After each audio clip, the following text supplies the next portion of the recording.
Hi NEET aspirants. In this video நம்ம prokaryotic cells பத்தி படிக்க போறோம். Prokaryotic cell ஒரு simple topic but NEETல ரொம்ப முக்கியமான topic.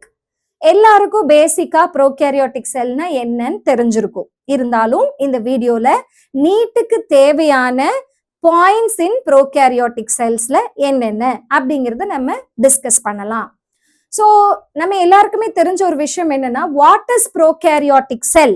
When I ask the question, இந்த question நான் கேட்டா இமீடியட்டா ஸ்டூடெண்ட்ஸ் என்ன சொல்லுவாங்க? ப்ரோகேரியாட்டிக் செல் அப்படிங்கிறது ஒரு செல், அதுக்கு ஒரு வெல் டிஃபைன்டு நியூக்ளியஸ் இல்ல, நல்ல டெவலப் ஆன நியூக்ளியஸ் இல்ல. தட் இஸ் வாட் எல்லாரும் பதில் சொல்லுவாங்க. Yes, I am also going to say the same thing.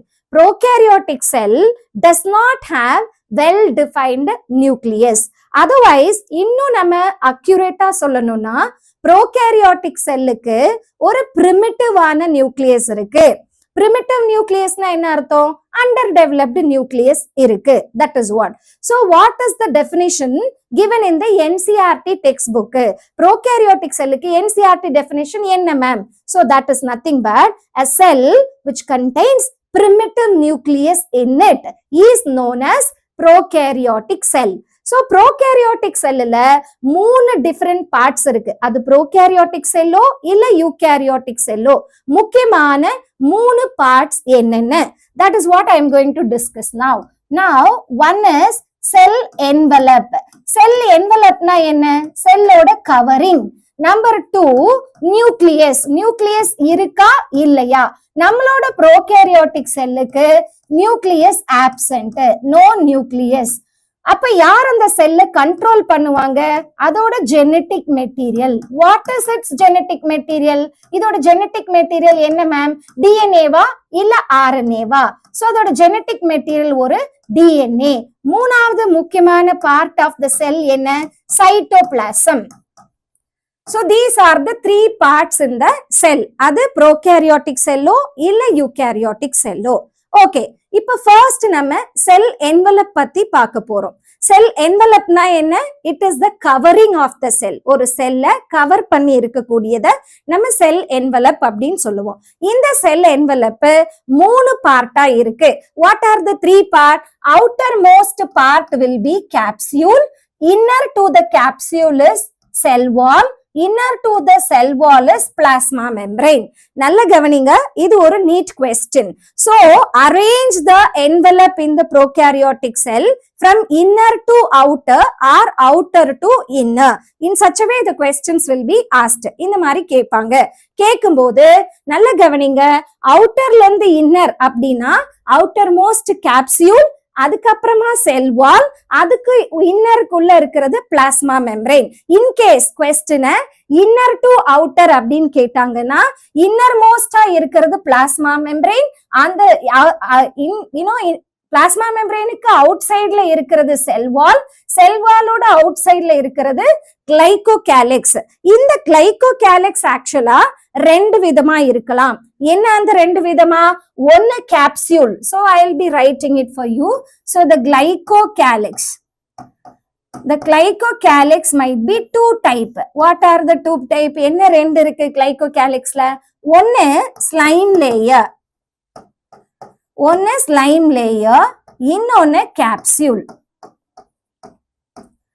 இது ரெண்டுக்கும் என்ன மேம் வித்தியாசம்? கேப்சியூல் அண்ட் ஸ்லைம் லேயர் ரெண்டுக்கும் என்ன வித்தியாசம் அப்படின்னா, கேப்சியூல் வந்து ரெகுலர்லி அரேஞ்ச்டு அண்ட் திக்கா இருக்கும். Regularly arrange and it is thick. ஆனா slime layer irregularly arrange thin லேயரா இருக்கும். irregularly arranged thin layer இருக்கும். This is what the difference. So cell envelope, very first one glycocalyx. Glycocalyxல 2 type இருக்கு. ஒன்னு slime layer, இன்னொன்னு capsule. Capsule எப்படி இருக்கும்? ரெகுலரா இருக்கும், ரெகுலரா அரேஞ்ச் ஆயிருக்கும், திக்கா இருக்கும். ஸ்லைம் லேயர் எப்படி இருக்கும்? irregular அரேஞ்ச் ஆயிருக்கும், தின்னா இருக்கும். ஓகே, நெக்ஸ்ட் 2 இந்த செல் என்வலப். செல்லுக்கு உள்ள யார் இருப்பாங்க அப்படின்னா, as I told you, cytoplasm. Cytoplasm எப்படிப்பட்டது? Cytoplasm is a semi fluid matrix. NCERT book என்ன சொல்லுது? Cytoplasm is a semi fluid matrix அப்படின்னு சொல்லுது. ஓல்டு என்சிஆர்டி புக்ல செமி சாலிட் மேட்ரிக்ஸ் அப்படின்னு தந்திருப்பாங்க, அது தப்பு. இதுதான் கரெக்ட். அப்டேட்டட் என்சிஆர்டி புக்ல cytoplasm is a semi fluid matrix அப்படின்னு தந்திருப்பாங்க. இந்த cytoplasm most of the cell போர்ஷனை கவர் பண்ணுது. அப்படின்னா என்ன சொல்றாங்க, ஒரு செல்லோட மேக்சிமம் பார்ட் யாரா இருப்பாங்க, சைட்டோபிளாசமா இருப்பாங்க.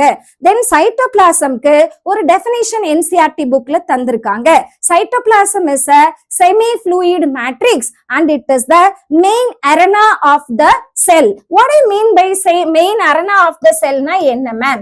Main arena of the cell. Why is it a main arena of the cell? எதனால அப்படி சொல்றாங்க அப்படின்னா, இந்த இடத்துல தான் செல்லோட most of the activities, cellular activities இல்லனா மெட்டபாலிக் ஆக்டிவிட்டிஸ் நடக்குது.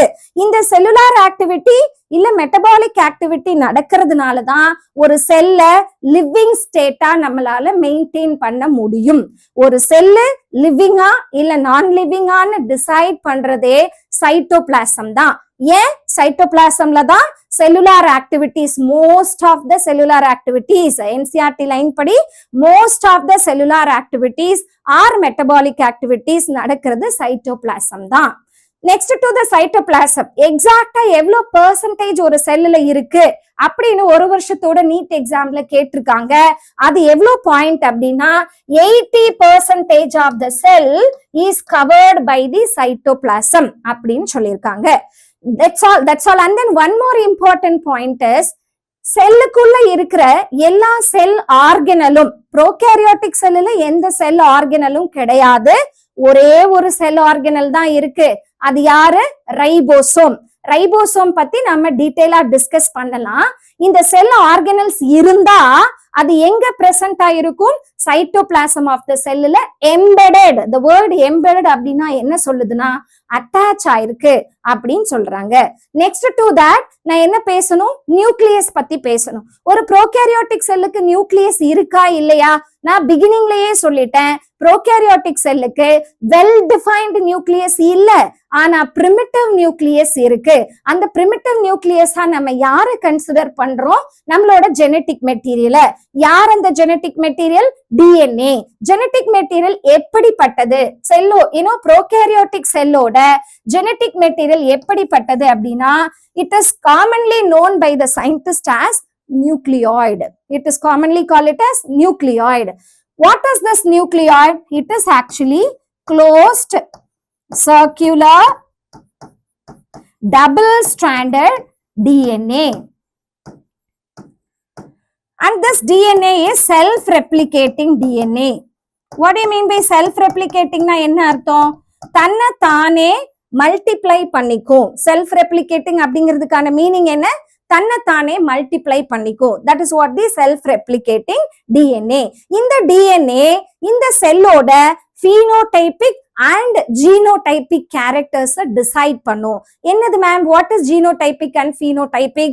As you all know, உங்க எல்லாருக்கும் தெரியும், genotype அப்படின்னா genetic constituent of the cell, ஒரு செல்லோட genetical setup. phenotypeனா என்ன அர்த்தம், ஒரு செல்லோட physical appearance, இல்ல ஒரு ஆர்கனிசமோட physical appearance. அதை தான் நம்ம என்னன்னு சொல்றோம், physical constituent of the cell. So இப்போ genetic material ஆன DNA அது எப்படிப்பட்டது, closed DNA, circular DNA and double stranded DNA வா இருக்கும். இதோட இன்னொரு பேரு chromosomal DNA. இந்த DNA ஓட ஃபங்க்ஷன் என்ன, it controls the phenotypic and genotypic characters of the cell. Next to that, என்னென்னலாம் ஆர்கனல்ஸ் இந்த ப்ரோகாரியோட்டிக் செல்லுல இருக்கு அப்படின்னா, ப்ரோகாரியோட்டிக் செல்லுல எந்த மெம்பரேன் பவுண்ட் ஆர்கனல்ஸும் இல்லை. So what is the point? Membrane bound organelles are absent. So the point here will be membrane bound organelles are absent. Membrane bound organelles are absent. யாரெல்லாம் membrane bound organelle? Mitochondria, plastid, Golgi apparatus, endoplasmic reticulum, peroxisomes, like you know, peroxisomes were come under the microbodies, lysosome, vacuoles. இந்த organelles எதுவுமே prokaryotic செல்லுல இல்லை. அப்ப எந்த ஒரு organelle மட்டும்தான் prokaryotic செல்லுல இருக்கு? ஒரே ஒரு செல் organelle which is present in the prokaryotic cell, which is nothing but non-membrane bound ribosome. So ஒரே ஒரு ஆர்கனல் யூகாரியோட்டிக் செல்லில் இருக்கக்கூடிய ஒரே ஒரு ஆர்கனல் யாரு? non-membrane bound ribosome. இந்த ரைபோசோமோட ஃபங்க்ஷன் என்ன? ரைபோசோமோட function, it is the site for protein synthesis. இந்த இடத்துல தான் செல்லுக்கு தேவையான புரோட்டீன் எல்லாம் சிந்தசைஸ் பண்ணப்படும். அதனால இது என்ன சொல்றோம்?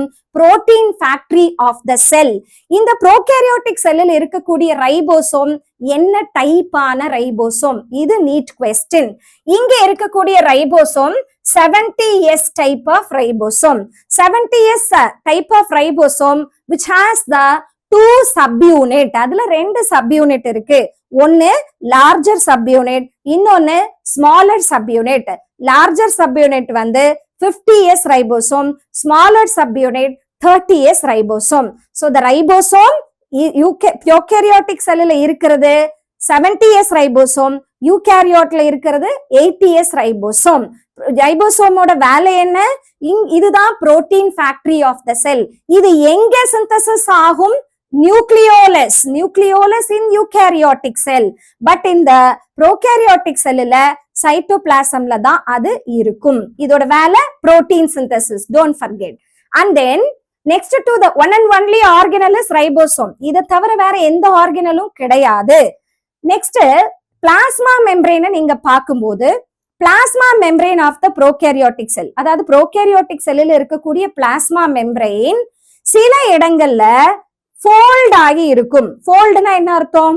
கொஞ்சம் சுருண்டு இருக்கும். அந்த ஃபோல்ட் ஆகி இருக்கக்கூடிய பிளாஸ்மா மெம்பரேனை நம்ம என்ன சொல்றோம்னா மீசோசோம்ஸ் அப்படின்னு சொல்றோம். இந்த மீசோசோம்ஸ் என்ன வேலை பண்ணும்? What is the function of the mesosome according to NCERT? என்சிஆர்டில என்ன சொல்லுதுன்னா மீசோசோம்ஸ் தான் பாக்டீரியல் மைட்டோகாண்ட்ரியா அப்படின்னு சொல்றோம். ஏன்னா அது ரெஸ்பிரேஷனை, செல்லோட ரெஸ்பிரேஷனுக்கு ஹெல்ப் பண்ணுது. Cell wall formation, even distribution to the daughter cell, secretion, increase the surface area and then increase the enzymatic content. இது எல்லாமே மீசோசோமோட வேலை. பிளாஸ்மா மெம்பரேன் இன்சைட்ல இன்னரா ஃபோல்ட் ஆயிருக்கும் ப்ரோகாரியோட்டிக் செல்லுல. அந்த இன்னர் ஃபோல்டிங் பேரு மீசோசோம். அத நீட்ல எப்படி கொஸ்டின் கேட்பாங்க? பாக்டீரியல் மைட்டோகாண்ட்ரியா எது? Which of the following is the bacterial mitochondria? Answer will be mesosome. இந்த மீசோசோமோட ஃபங்க்ஷன்ஸ் நான் லிஸ்ட் அவுட் பண்ணிட்டேன். நெக்ஸ்ட் சில போட்டோசிந்தட்டிக் பாக்டீரியா, சில பாக்டீரியாஸ் போட்டோசிந்தட்டிக்கா இருப்பாங்க. அதோட பேரு சைனோபாக்டீரியா. உங்களுக்கு எல்லாருக்குமே தெரியும். இந்த போட்டோசிந்தட்டிக் பாக்டீரியால பிளாஸ்மா மெம்பரேன் இன்னும் சில ஸ்ட்ரக்சர்ஸை ஃபார்ம் பண்ணும். அந்த ஸ்ட்ரக்சருக்கு பேரு குரோமாட்டோஃபோர். சி, இதுதான் உங்களோட பிளாஸ்மா மெம்பரேன். இந்த கிரீன் கலர், இந்த பிளாஸ்மா மெம்பரேன் இந்த மாதிரி ஒரு இன்ஃபோல்டிங்ஸ் கொடுத்தா அதோட ஸ்ட்ரக்சருக்கு பேரு குரோமாட்டோஃபோர்ஸ். இந்த குரோமாட்டோஃபோர்ஸ் எங்க இருப்பாங்க? போட்டோசிந்தட்டிக் பாக்டீரியால. இதோட ஃபங்க்ஷன் என்ன? இந்த போட்டோசிந்தட்டிக் பாக்டீரியாஸ்ல குரோமாட்டோஃபோர்ஸ் போட்டோசிந்தசிஸ் பண்றதுக்கு தேவையான பிக்மெண்ட்ஸில் இருக்கும். சோ குரோமாட்டோஃபோர்ல போட்டோசிந்தட்டிக்கு தேவையான பிக்மெண்ட்ஸ் இருக்கும். இது மத்த பாக்டீரியாஸ்ல இருக்குமானா இருக்காது. It is present only in the photosynthetic bacteria.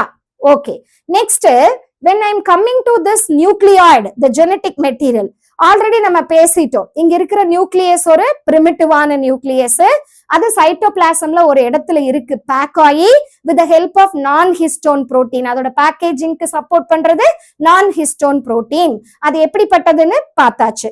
இந்த குரோமோசோமல் டிஎன்ஏ இல்லாம எக்ஸ்ட்ராவான ஒரு டிஎன்ஏ இருக்கு. அந்த எக்ஸ்ட்ரா டிஎன்ஏவோட பேரு பிளாஸ்டிட். இந்த எக்ஸ்ட்ரா டிஎன்ஏவோட பேரு plasmid. So in the diagram they have given here, this is the plasmid. இந்த plasmid எப்படிப்பட்டதுன்னா again it is circular, coiled, double stranded, self-replicating extra chromosomal DNA. So the plasmid is the extra chromosomal DNA. That means already அந்த செல்லுக்கு ஒரு chromosomal DNA இருக்கு, அது இல்லாம எக்ஸ்ட்ராவா இருக்கக்கூடிய DNA தான் இந்த எக்ஸ்ட்ரா குரோமோசோமல் டிஎன்ஏ.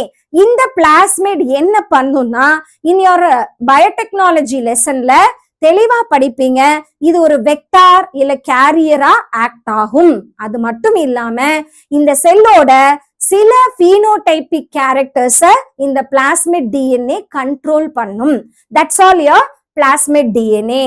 So இவ்வளவுதான் முக்கியமான ஸ்ட்ரக்சர்ஸ் ஒரு prokaryotic செல்லுக்குள்ள இருக்கு. இது இல்லாம outer to the cell. So இதுக்கு ஒரு locomotory structure இருக்கு. According to the NCERT point படி எல்லா பாக்டீரியாவும் மொட்டைலா அப்படின்னு கொஸ்டின் கேட்டாங்கன்னா கிடையாது. All bacteria are not motile. அப்ப எந்த பாக்டீரியாஸ் தான் motile? when they have a locomotory structure. locomotory structureனா என்ன? மூவ்மெண்ட்டுக்கு தேவையான ஸ்ட்ரக்சர். அது யாருன்னா flagella or flagellum. flagella is a plural, flagellum is singular. So when it comes to flagellum, ஒரு single flagella மூவ்மெண்ட்டுக்கு support பண்ணும். எந்த ஒரு பாக்டீரியாவுக்கு flagellum இருந்து அது மூவ்மெண்ட் நடந்தா அந்த பாக்டீரியாவுக்கு பேரு motile bacteria. when they don't have, அது கிட்ட flagellaவே இல்ல, அதனால மூவ் ஆக முடியாது, that is called non-motile bacteria.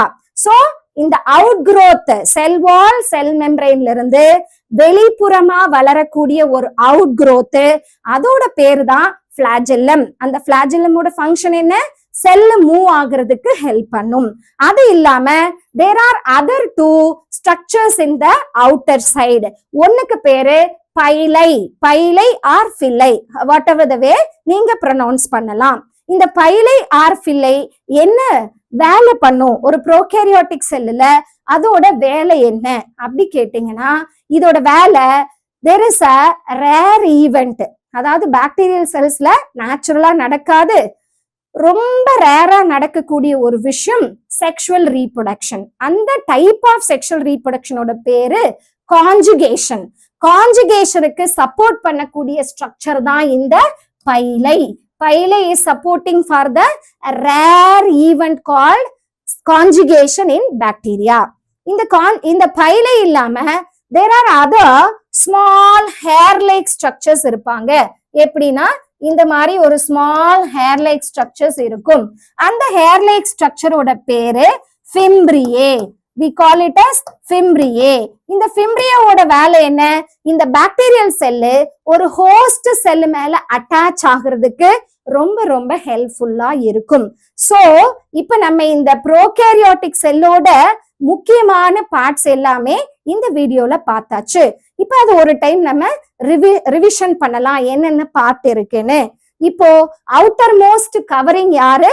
கிளைகோகேலிக்ஸ். Inner to the கிளைகோகேலிக்ஸ் யாரு இருப்பாங்க? செல் வால். செல் வாலோட இன்னர் சைடு யாரு இருப்பாங்க? Plasma membrane. பிளாஸ்மா மெம்பரேனுக்கு உள்ள இருக்கக்கூடிய லிவிங் ஸ்டேட் ஆஃப் த செல் யாரு? சைட்டோபிளாசம். இந்த சைட்டோபிளாசம்ல இருக்கக்கூடிய ஒரே ஒரு செல் ஆர்கனல் ப்ரோகேரியாட்டிக் செல்லுல அது ரைபோசோம். ரைபோசோம் என்ன வேலை பண்ணும்? protein synthesis. It is the site of protein synthesis. So அதோட பேரு protein factory of the cell. அது இல்லாம ஜெனட்டிக் மெட்டீரியல் யாரு? DNA. அது எப்படிப்பட்டது? Circular coiled and closed chromosomal DNA. அது இல்லாம எக்ஸ்ட்ராவா இருக்கக்கூடிய DNA யாரு? பிளாஸ்மிட். அது எப்படி இருக்கும்? Closed circular double standard self replicating extra chromosomal DNA. இது எல்லாமே இன்னர்ல இருக்கக்கூடியது. பிளாஸ்மா மெம்பரேனோட இன்ஃபோல்டிங்ஸ் யாரு? மீசோசோம் அண்ட் குரோமேட்டோஃபோர். மீசோசோமோட வேலை என்ன? மேஜரா ரெஸ்பிரேஷன். குரோமேட்டோஃபோரோட வேலை என்ன? It contains the pigment for photosynthesis. அவுட்டர்ல யாரெல்லாம் ஸ்ட்ரக்சர்ஸ் இருக்காங்க? லோகமோஷனுக்கு ஹெல்ப் பண்ற ஃபிளாஜெல்லா, அட்டாச்மெண்ட்டுக்கு ஹெல்ப் பண்ற ஃபிம்ப்ரியே, sexual reproduction called conjugation-க்கு ஹெல்ப் பண்ற pili. This is what an outline of prokaryotic cell. I think so it will be useful for you.